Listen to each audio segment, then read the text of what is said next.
Bonjour à tous, je suis Xavier Massia, le secrétaire général d'Ascension Corp. Imaginons ensemble la cité de demain. Posez-vous la question, les énergies propres d'aujourd'hui seront-elles toujours celles de 2050 ? La production des panneaux photovoltaïques, par exemple, est très polluante. Et si nous partions du principe qu'en 2050, le problème des énergies fossiles était résolu ? Imaginez un monde où la totalité du mix énergétique s'appuierait uniquement sur des panneaux solaires et des éoliennes. Vous pensez vraiment que ce serait la solution idéale ? Eh bien, notre entreprise a déconstruit cette idée. L'énergie circulaire sera le pilier de notre cité de 2050. Le rien ne se perd, rien ne se crée, tout se transforme, prendra enfin vie. Pour ce faire, nous avons créé des énergies communicantes et des infrastructures intelligentes. Il n'y aura plus de stockage d'énergie, tout se transmettra. Dans cette cité, chaque objet pourra être émetteur ou récepteur d'énergie. Ascension Corp vous présente sa cité idéale de 2050 à travers le Jardin des Délices, célèbre triptyque de Jérôme Bosch qui représente l'évolution de l'humanité du paradis originel jusqu'au tourment de l'enfer. Nous refusons cette fin malheureuse et proposons notre alternative.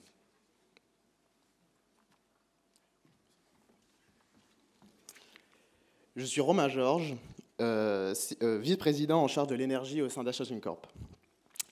Les ressources en énergie sont un des piliers fondamentaux de notre organisation. Nous ne voulons plus de ressources qui soient destructives, qui soient exploitées par l'homme contre l'environnement. Nous voulons des énergies qui soient le fruit d'une symbiose entre l'homme et son environnement, qui soient le fruit d'une captation et d'une agrégation finalement de toutes ces petites ressources qui nous entourent, que nous ne voyons pas, que nous négligeons pour le moment, et qui finalement, par leur agglomération, deviendront des flux d'énergie. Prenons par exemple l'exemple du son, du bruit qui nous entoure. Nous cherchons systématiquement finalement à le réduire. Nous ne voulons plus entendre les gens, plus entendre le bruit, alors que finalement nous pourrions tout à fait l'exploiter, l'utiliser pour nous en servir. Considérons également éventuellement toutes ces petites pulsations électriques qui nous entourent, tout ce que la faune et la flore peuvent nous prodiguer, à travers les méduses, les arbres et autres algues.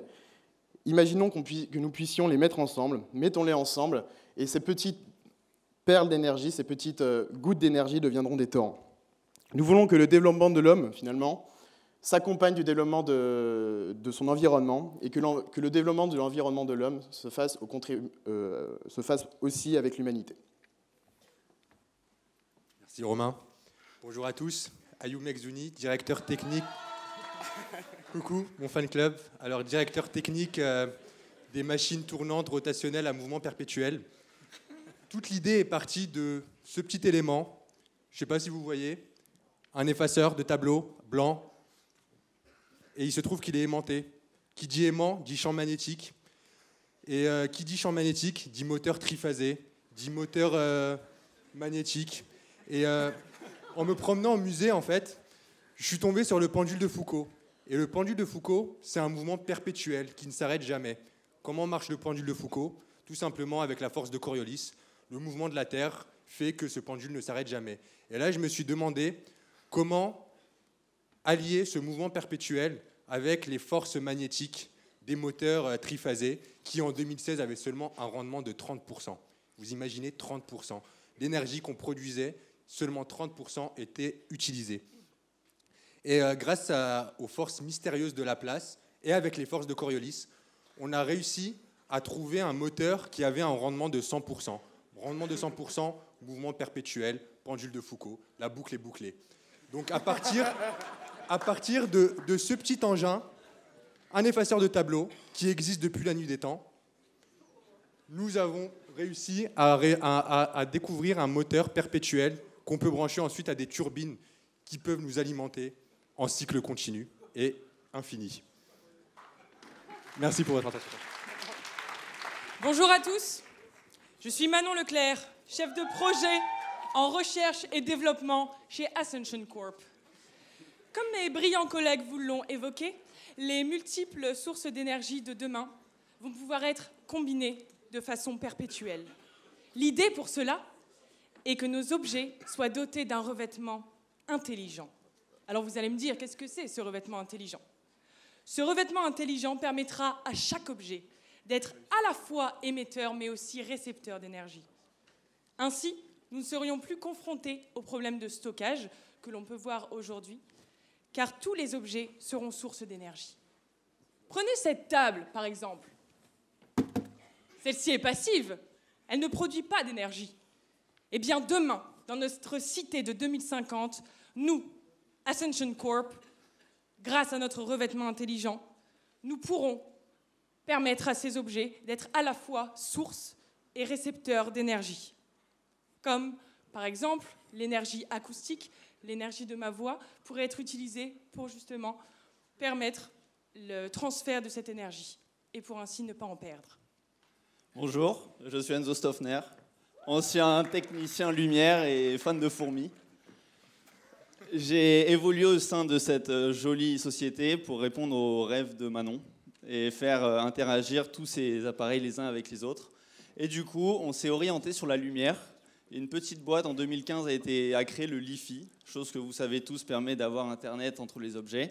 Et ben nous, on s'est orienté sur la lumière et sur les communications entre les fourmis pour justement permettre à tous ces appareils d'échanger de l'énergie. Avec ma voix, avec la lumière, avec les pas de mes marches, et etc. Donc grâce à toutes ces avancées technologiques et grâce à tout l'engouement qu'on a mis, eh ben, tous les appareils entre eux échangent et les petites éoliennes qu'on croyait être la source de demain ne l'est plus. Et c'est vraiment une interconnexion entre tous les éléments qui fait qu'aujourd'hui on n'a aucune perte et on a des échanges parfaits.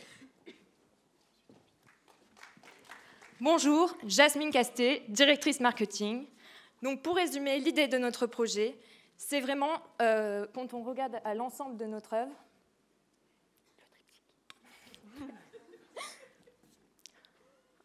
on retrouve l'idée du fameux Y original que l'on a évoqué lundi dernier. Nous avons le choix entre choisir une bonne et une mauvaise solution, donc il ne tient qu'à nous de choisir la bonne solution grâce à Ascension Corp.